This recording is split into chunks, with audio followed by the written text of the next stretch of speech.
नमस्कार दोस्तों, मैं प्रवीण पुरोहित रघुकुल कोचिंग क्लासेस में आपका स्वागत करता हूं। अपन पढ़ रहे थे साझेदारी का परिचय और उसमें अपन ने पढ़ लिया था जो पिछले भाग 4 में अपन ने पढ़ा था साझेदारों के पूंजी खाते। और पूंजी खाते का थ्योरेटिकल तो अपन ने भाग 3 में पढ़ा था और प्रैक्टिकल अपन ने यानी जो डायग्राम वगैरह बनाकर आपने पढ़ा है वो पढ़ा था भाग 4 में। ठीक है, आज अपन पढ़ेंगे लाभानी नियोजन खाता। लाभानी नियोजन खाता। अब लाभानी नियोजन खाते में देखिए, सबसे पहले शुद्ध लाभ का विभाजन करने के लिए शुद्ध लाभ का विभाजन करने के लिए कौन सा खाता बनाते हैं? P&L appropriation account. ठीक है, अब देखिए शुद्ध लाभ का विभाजन करने के लिए अपन कौन सा खाता बनाते हैं? P&L एप्रोप्रिएशन अकाउंट, जिसको अपन हिंदी में बोलते हैं लाभ हानि नियोजन खाता। लाभ हानि नियोजन खाता ये अपन बनाते। ठीक है, अब लाभ हानि नियोजन खाता किसको विभाजित करता है? शुद्ध लाभ को। अब एक आपको ध्यान रखना है, अंतिम खाते होते हैं और अंतिम खाते में एक तो होता है व्यापार खाता, एक होता है लाभ हानि खाता,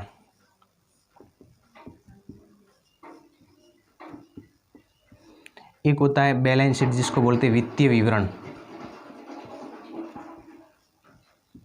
और इसको बोलते हैं चिट्टा।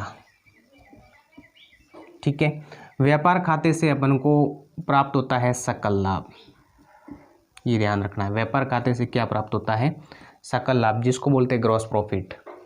लाभ हानि खाता होता है, लाभ हानि खाते से अपन को मिलता है शुद्ध लाभ। शुद्ध लाभ जिसको अपन बोलते हैं नेट प्रॉफिट। और वित्तीय विवरण में सिट्टा होता है, चिट्ठे से अपन को प्राप्त होता है आर्थिक स्थिति की जानकारी मिलती है।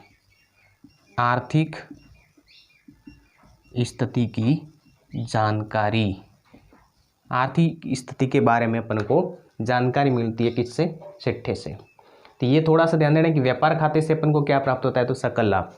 ठीक है, यानी व्यापार खाता बनाने के बाद अपन को क्या परिणाम आउटपुट मिलेगा? तो सकल लाभ मिलेगा, ग्रॉस प्रॉफिट मिलेगा। ठीक है, इसको बोलते हैं trading account. Profit and loss account बनाने से अपन को मिलता है नेट प्रॉफिट, और बैलेंस शीट बनाने से अपन को मिलता है इकोनॉमिक्स कंडीशन की जानकारी। ठीक है, एक होता है तलपट, आपने सुना होगा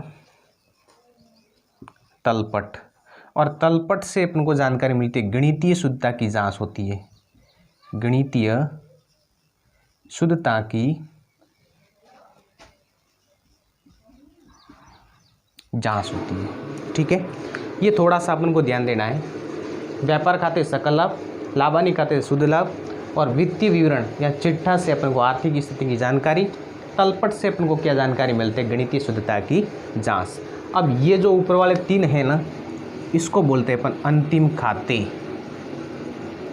अंतिम खाते, इनको क्या बोलते हैं अपन? अंतिम खाते। अंतिम खाते में क्या क्या आता है? व्यापार खाता, लाभ हानि खाता और वित्तीय विवरण। तलपट बनाया जाता है अंतिम खाते बनाने से पहले, क्योंकि अपन इससे अपन को जानकारी मिल जाएगी गणितीय शुद्धता की जांच। ठीक है, अब देखिए अंतिम खातों में व्यापार खाते से अपन को प्राप्त होता है सकल लाभ, फिर सकल लाभ को अपन ट्रांसफर करते हैं शुद्ध लाभ में, लाभ हानि खाते में, और लाभ हानि खाते से अपन को प्राप्त हो जाएगा शुद्ध लाभ। और शुद्ध लाभ कहाँ बांटा जाएगा? तो ये आपको ध्यान रखना है, शुद्ध लाभ बांटा जाएगा P&L एप्रोप्रिएशन अकाउंट में या लाभ हानि नियोजन खाते में। ठीक है, यही शुद्ध लाभ अपन कहाँ बांटते हैं? लाभ हानि नियोजन खाते में। ठीक है, अब लाभ हानि नियोजन खाता क्या होता है उसका थ्योरेटिकल पहले अपन पढ़ेंगे, फिर इसके बाद में अपन उसका परफॉर्मा यानी फॉर्मेट भी देख लेंगे। ठीक है, इनकी प्रविष्टियाँ भी देख लेंगे लाभ हानि नियोजन खाते के बारे में। अब अपन पढ़ेंगे लाभ हानि नियोजन खाता। उसके DR पक्ष में क्या आता है, CR पक्ष में क्या आता है, फिर उसका शेष कहाँ से लिया जाता है, इसमें लाभ होता है तो किस साइड लिखा जाता है, हानि होती है तो किस साइड लिखी जाती है, इसके बारे में अपन पूरी जानकारी इसमें ले लेंगे। ठीक है, सबसे पहले लाभ हानि नियोजन खाता, मैं इंग्लिश में लिख देता हूँ, P&L एप्रोप्रिएशन अकाउंट। यह नाम मात्र का खाता है, यह नाम मात्र का खाता है। ठीक है, यह नाम मात्र का खाता, वो खाना खाना वाला खाता नहीं है। ठीक है, ये तो है नाम मात्र खाता, इन अकाउंट है। अब इसके आगे देखिए, अब इसके डीआर पक्ष में और सीआर पक्ष में यहीं पे बात कर लेते हैं अपन, डायरेक्ट आपको बता देते हैं तो आपको फॉर्मेट भी समझ में आ जाएगा। फॉर्मेट तो आपको अलग से बता दिया जाएगा, लेकिन यहाँ पे भी आपको समझ में आ जाएगा कि कौन सी मद कहाँ लिखी जाती है। ठीक है, अगर शुद्ध लाभ होता है, शुद्ध लाभ, तो शुद्ध लाभ कहाँ लिखा जाएगा, P&L एप्रोप्रिएशन अकाउंट के सीआर पक्ष में, क्रेडिट पक्ष में। ठीक है, फिर इसके अलावा क्रेडिट पक्ष में क्या आ जाएगा, अगर आहरण पर ब्याज है, आहरण पर ब्याज, तो भी आपको किस साइड लिखना है, शुद्ध लाभ के क्रेडिट, इसमें सॉरी P&L एप्रोप्रिएशन के सीआर पक्ष में। ठीक है, शुद्ध लाभ, आहरण पर ब्याज। फिर इसके अलावा देखिए, अगर शुद्ध हानि होती है, शुद्ध हानि, तो शुद्ध हानि लिखी जाएगी डीआर पक्ष में। ठीक है, इसके अलावा पूंजी पर ब्याज, अब ये इस साइड क्यों आता है और वो इस साइड क्या आता है, वो भी आपको समझा दिया जाएगा प्रविष्टि के माध्यम से कि इनकी क्या क्या प्रविष्टि की जाएगी। ठीक है, पूंजी पर ब्याज। फिर इसके बाद में आ जाएगा साझेदारों के वेतन, फिर इसके बाद में आ जाएगा साझेदारों के कमीशन, कमीशन बोनस। ठीक है, फिर देखिए इसके बाद में आ जाएगा संचय। अब ये संचय क्या होता है वो भी आपको बता दीजिए कि संचय फंड कह दो, संचय कोष कह दो। ठीक है, ये तो था आपके जो मद आने वाली है वो। ठीक है, अब इसके अलावा दोनों पक्षों का अंतर निकाला जाएगा, और इसके दोनों पक्षों का अंतर होता है ना, डीआर और सीआर का जो अंतर होता है वही आपके क्या होता है, साझेदारों के लाभ व हानि होते हैं, साझेदारों के लाभ व हानि। जो बांटने योग्य होते हैं ना लाभ, या बांटने योग्य हानि होती है, वही आपके डीआर और सीआर का अंतर इसका आ जाएगा। साझेदारों को बांटने संबंधी लाभ हानि होती है, बांटने योग्य जो लाभ हानि होती है वो इनका अंतर ही आपको मिलेगा। ठीक है, अब देखिए यहाँ पे ऐसे भी आप अनुमान लगा सकते हो कि जब अपन पढ़ रहे थे पार्टनर्स कैपिटल अकाउंट, पूंजी खाते, साझेदारों के पूंजी खाते, और पूंजी खातों में अपन ने देखिए सीआर पक्ष और डीआर पक्ष होता था। अब उसमें अपन क्या कर रहे थे, सीआर पक्ष में ऐसी मद लिख रहे थे जो साझेदारों के लिए फ़ायदा हो, जैसे कि बैलेंस बीडी पूंजी खाता, मैंने पूंजी का शेष लिखा, साझेदारों के लिए फ़ायदा ही है। पूंजी पर ब्याज लिखा, साझेदारों के लिए फ़ायदा ही है। वेतन, कमीशन, बोनस जो भी है सभी साझेदारों के लिए फ़ायदे की जो बातें थी वो अपन ने क्रेडिट पक्ष में लिखी थी। ठीक है, यही अपन को ध्यान रखना है। और साझेदारों के लिए जो नुकसान था, साझेदारों के लिए जो नुकसान था, जैसे कि आहरण, आहरण पर ब्याज, ड्राइंग और इंटरेस्ट ऑन ड्राइंग। ठीक है, वो अपन ने डीआर पक्ष में लिखा था। ठीक है, और लाभ लिखा था अपन ने क्रेडिट पक्ष में, और हानि लिखी थी डेबिट पक्ष में। वो का वो प्रोसेस आपको यहाँ पे अप्लाई करना है। ठीक है, यहाँ पे देखिए फर्म का ये खाता है, P&L एप्रोप्रिएशन अकाउंट आपको फर्म मानना है। ठीक है, फर्म का खाता है, वो साझेदारों का खाता था, तो उसमें साझेदारों को जो फायदा था वो सीआर पक्ष में लिखते थे। ठीक है, अब ये फर्म का खाता है, तो फर्म के खाते में देखिए शुद्ध लाभ फर्म के लिए लाभ है, तो अपन सीआर पक्ष में लिख दिया। आहरण पर ब्याज, देखिए आहरण पर ब्याज होता है वो साझेदारों से वसूल किया जाता है, आहरण पर ब्याज होता है वो साझेदारों से वसूल किया जाता है, तो वसूल करेंगे तो फर्म के लिए लाभ होगा, साझेदारों से पैसे आएंगे तो फर्म के लिए तो फायदा ही है, तो आहरण पर ब्याज है वो भी सीआर पक्ष में आएगा। यानी जो भी फर्म के लिए लाभ की बात हो रही है वो तो सीआर पक्ष में लिखना है। ठीक है, और जो फर्म के लिए हानि की बात हो रही है, देखिए शुद्ध हानि फर्म के लिए आनी है। पूंजी पर ब्याज, पूंजी पर ब्याज फर्म द्वारा साझेदारों को दिया जाता है, फर्म के द्वारा साझेदारों को दिया जाता है, ठीक है। तो साझेदारों को देगा तो ये तो फर्म के लिए आनी होगी, तो उसको डीआर पक्ष में लिखा। यहाँ पर जो साझेदारों के नुकसान था वो अपन डीआर पक्ष में लिख रहे थे, जबकि यहाँ पे फर्म के लिए नुकसान है वो अपन डीआर पक्ष में लिख रहे हैं। ऐसे भी आप याद कर सकते हो कि P&L एप्रोप्रिएशन अकाउंट है वो फर्म के लिए होता है और पार्टनर्स कैपिटल होता है वो पार्टनर्स के लिए होता है, ठीक है। ऐसे भी आप याद रख सकते हो, लेकिन याद करने की इसमें कोई बड़ी बात तो है नहीं। शुद्ध लाभ आ गया, आहरण पर ब्याज आ गया, ठीक है। अब देखिए दोनों का जो अंतर की राशि होती है वो तो यहाँ तो होगी लाभ, यहाँ होगी हानि, और वही बांटने योग्य होती है, ठीक है। अब देखिए यहाँ पर अगर लाभ होता है, अगर लाभ होता है तो देखिए ये लाभ वाला हिस्सा है, अगर ये पलड़ा भारी होगा तो अपन बांटेंगे इस साइड। जैसे कि मान लीजिए ये 80,000 हो गया, इसका योग 60,000 हो रहा है तो अपन लिखेंगे यहाँ पे 80,000। जो अधिक योग होता है वही लिखते हैं, और कमी कितनी होती है 20,000 की, और वो 20,000 अपन यहाँ पे बांटेंगे, ठीक है। तो कौन सा हिस्सा अधिक था, लाभ वाला, तो लाभ की साइड बांटेंगे डीआर पक्ष में, ठीक है। इसलिए यहाँ पे थोड़ा सा समझना है अपन को कि जो लाभ होता है, ठीक है, लाभ इस साइड बांटा जाएगा, अगर हानि होती है तो हानि इस साइड बांटी जाएगी, ठीक है। अगर आने का ये वाला पक्ष भारी है और ये वाला पक्ष हल्का है तो भारी कौन सा है, आने वाला, तो आने इस साइड बांट दो। ये वाला पक्ष भारी है तो कौन सा भारी है, लाभ वाला, तो लाभ इस साइड बांट दो। कहने का मतलब जो शुद्ध लाभ लिखते हैं उसके विपरीत में बांटा जाएगा लाभ, और जो शुद्ध हानि लिखते हैं उसके विपरीत में बांटा जाएगा हानि। ऐसे भी आप याद रख सकते हो, ठीक है। अब अपन बात करते हैं इसके फॉर्मेट का, कि इसका क्या फॉर्मेट होता है, ठीक है। ये आपको थोड़ा सा ध्यान देना है कि 1 नंबर का प्रश्न बन सकता है कि लाभानी नियोजन खाता है किस प्रकार का खाता है, नाम मात्र का है, वस्तुगत है, व्यक्तिगत है, जो भी, ठीक है। तो इसमें आपको याद रखना है नाम मात्र का खाता। अब अपन पढ़ेंगे इसका फॉर्मेट। फॉर्मेट क्या होता है, कैसे उसका फॉर्मेट, डेट, पर्टिकुलर, अमाउंट, जो भी आपके हैं वो आपको बता दिया जाएगा, ठीक है। देखिए P&L एप्रोप्रिएशन अकाउंट, बिल्कुल इजी फॉर्मेट, जो आपको मैंने थ्योरिकल बताया वही प्रैक्टिकल है, कोई चेंजिंग नहीं है। जो थ्योरिकल बताया वही क्या है, प्रैक्टिकल है। देखिए date, particulars, amount, date, particulars, amount, ये डीआर पक्ष है और ये सीआर पक्ष है, बस इतना ही ध्यान रखना है।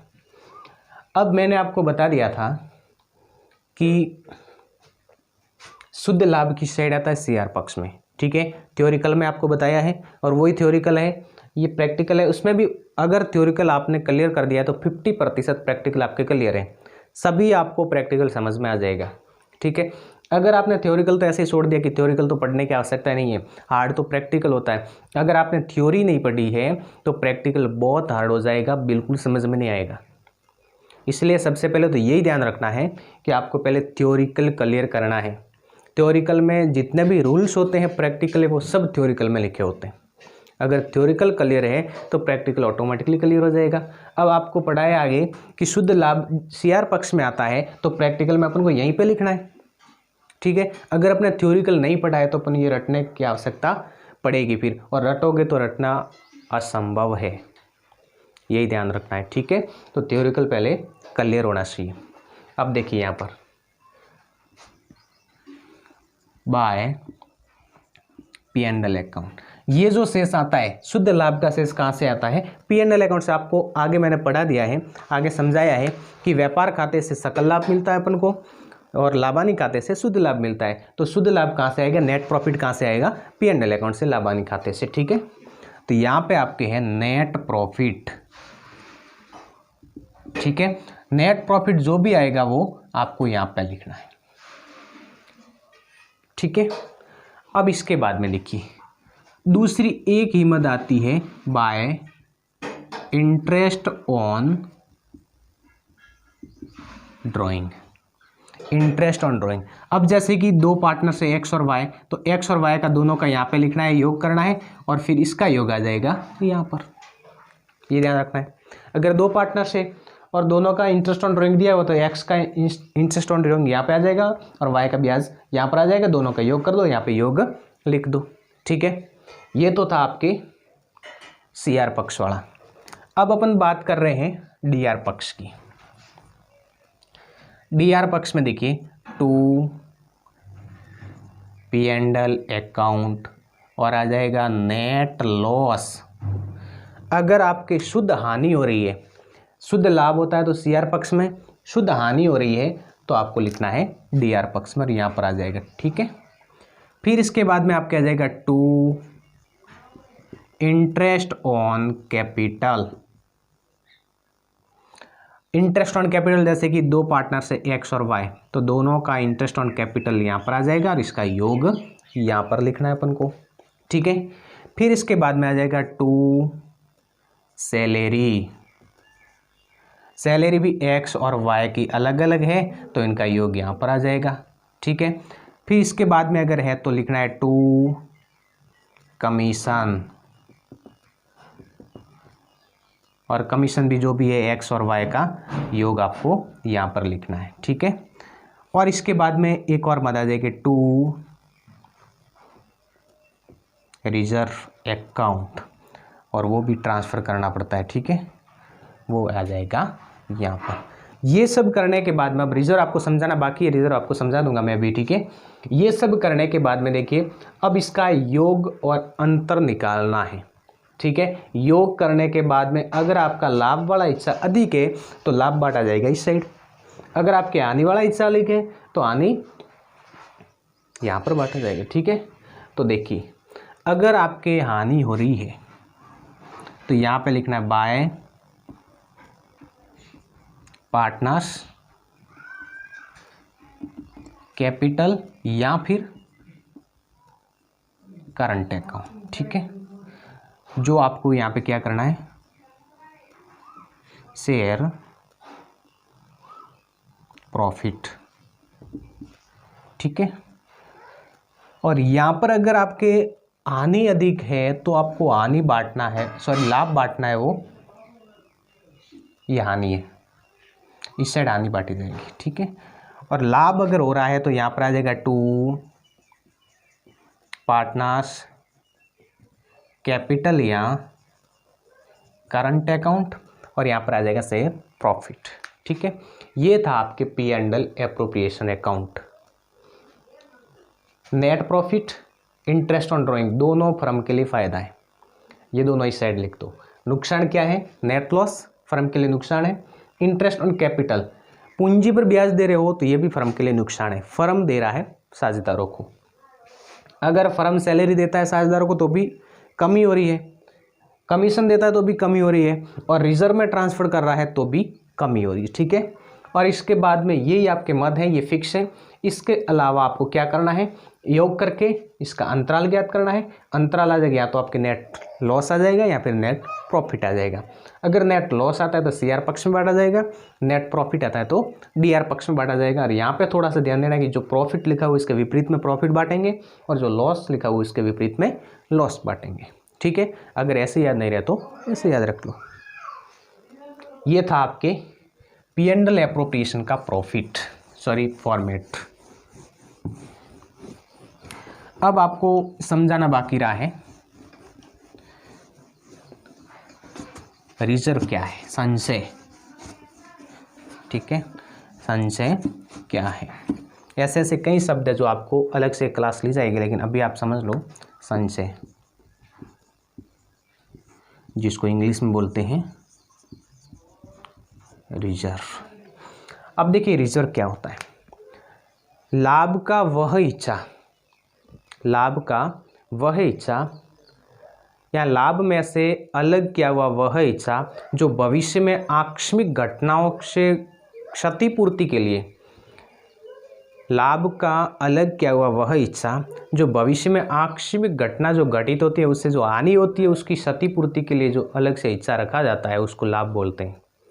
ठीक है, लाभ में से ही इच्छा रखा जाता है, लाभ में से ही, जैसे कि 10% या 15% जो भी है आपके अलग से रखा जाता है। ठीक है, और जो भविष्य में होने वाली जो आकस्मिक अचानक जो होने वाली घटना है ना उसकी क्षतिपूर्ति के लिए जो इच्छा रखा जाता है उसी को अपन संचय बोलते हैं। ठीक है, अब आपको एक आता है उछंती खाता, सस्पेंस अकाउंट। उछंती खाता, उछंती खाता कब खोला जाता है? जब तलपट में, जब आप तलपट बनाते हो तो तलपट में किसी कारण से आपके ये योग नहीं मिलता है, अपन को कोई ना कोई गलती हो जाती है और वो गलती अपन को नहीं मिलती है, आपने 100 बार कोशिश करी लेकिन वो गलती नहीं मिलती, तो वहाँ पे जितनी गलती हो रही है, जैसे कि 500 रुपये की गलती हो रही है तो 500 रुपये का आपके सस्पेंस अकाउंट खोला जाएगा। ठीक है, और सस्पेंस अकाउंट खोलने के बाद में उस खातों को क्लियर कर दिया जाएगा, वो होता है उछंती खाता जिसको बोलते हैं सस्पेंस अकाउंट। ये होता है संचय, जो आकस्मिक घटना घटित होती है उसकी क्षतिपूर्ति के लिए लाभ में से जो इच्छा अलग कर दिया जाता है उसको बोलते हैं संचय। ठीक है, ये संचय फंड भी है, संचय कोष भी इसको कह सकते हो, कोष इसको बोलते हैं फंड। ठीक है, ये था आपके उछंती खाता और संचय। जो आज अपन ने पढ़ा है लाभ हानि नियोजन खाते से संबंधित है, और कल अपन क्या पढ़ेंगे, लाभ हानि नियोजन खाते और पार्टनर्स कैपिटल से संबंधित जो भी रोजनामसा प्रविष्टियां हैं, जो जनरल एंट्री है उस एंट्रियों को अपन पढ़ेंगे अलग से। ठीक है, आराम से पढ़ेंगे, समझ में आए ऐसी पढ़ेंगे। ठीक है, बिल्कुल शांति से पढ़ेंगे, अपने कोई ज़्यादा अपने फास्ट नहीं पढ़ना है। ठीक है, अब देखिए इसी के साथ में मैं आपसे विदा होना चाहता हूँ, और जो भी आपको ये वीडियो प्राप्त हो रहा है, जो भी आपको ये पढ़ाई से संबंधित जो भी मैटर आपको मिल रहा है उससे आप अपने दोस्तों तक भी पहुँचाएँ, और इस चैनल को सब्सक्राइब करें, शेयर करें और लाइक करें। ठीक है, आप जितना ज़्यादा सब्सक्राइब और शेयर और लाइक करोगे और कमेंट्स करोगे उससे मेरा उत्साह बढ़ेगा। ठीक है, और उत्साह बढ़ने पर आपको क्या हो जाएगा, आपको भी फ़ायदा अधिक से अधिक मिलेगा, क्योंकि उत्साह बढ़ने पर आप जितने आप कमेंट्स कर रहे हो, पॉजिटिव कमेंट्स करोगे तो उससे पढ़ाने का जज्बा और बढ़ेगा। ठीक है, इससे फ़ायदा अपन को ही हो रहा है। इसी के साथ में मैं प्रवीण पुरोहित आपसे विदा लेना चाहता हूँ। धन्यवाद।